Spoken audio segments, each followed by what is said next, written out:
संस्कारों के माध्यम से प्रभु हमारे जीवन में कई बड़े बड़े प्रकार के चमत्कार करते हैं।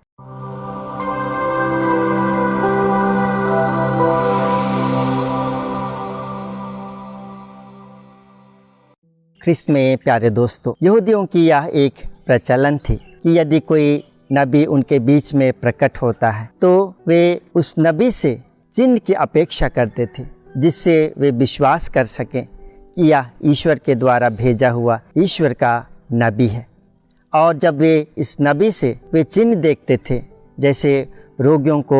चंगाई करना या अन्य प्रकार के चमत्कार को देखते थे नबी के द्वारा करते हुए, तो वे विश्वास करते थे कि यह सचमुच में ईश्वर का पैगंबर है, ईश्वर के द्वारा भेजा हुआ नबी है।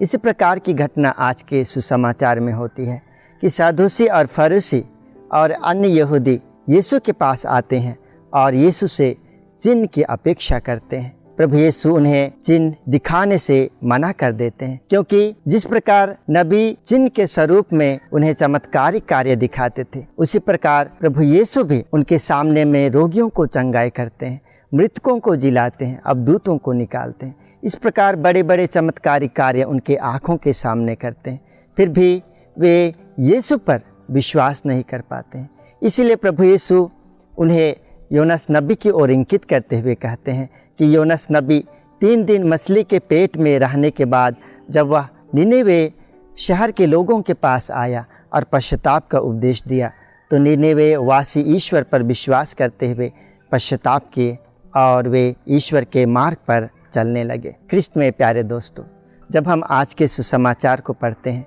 तो हमें ऐसा प्रतीत होता है कि यह सुसमाचार यीशु उस समय के लोगों के लिए कहा या उन फरीसियों और सादूसियों के लिए कहा, लेकिन प्रभु यीशु आज के सुसमाचार के माध्यम से ये हमसे कह रहे हैं कि जिस प्रकार वे चमत्कार उस समय दिखाते थे, प्रभु यीशु आज भी हमारे बीच में चमत्कारी कार्य करते हैं। कलीसिया ने हमें कई प्रकार के संस्कार प्रदान किए हैं। इन संस्कारों के माध्यम से प्रभु यीशु आज भी हमारे बीच में उपस्थित हैं और उन संस्कारों के माध्यम से प्रभु हमारे जीवन में कई बड़े बड़े प्रकार के चमत्कार करते हैं। आज हमें पूछने की आवश्यकता है, क्या हम प्रभु पर बिना सवाल किए इन संस्कारों के माध्यम से क्या हम विश्वास करते हैं, या क्या हम इन फरीसियों और सादूसियों की तरह प्रभु से यह अपेक्षा करते हैं कि वे हमारे बीच में चिन्ह प्रकट करें, बड़े चमत्कार करें, ताकि हम उससे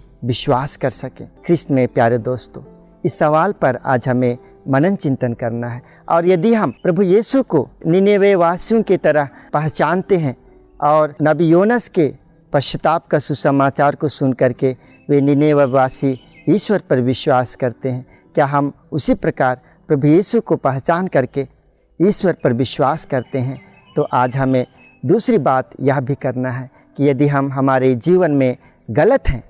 तो उन गलत कार्यों को, उन गलत मार्गों को हमें सुधार कर प्रभु को पहचानना है और उसके सच्चाई के पथ पर चलना है। इसलिए ख्रिस्त में प्यारे दोस्तों, आइए हम प्रभु से प्रार्थना करें और प्रभु पर, जो हमारा ईश्वर है, उस पर विश्वास और भरोसा रखें। आमीन।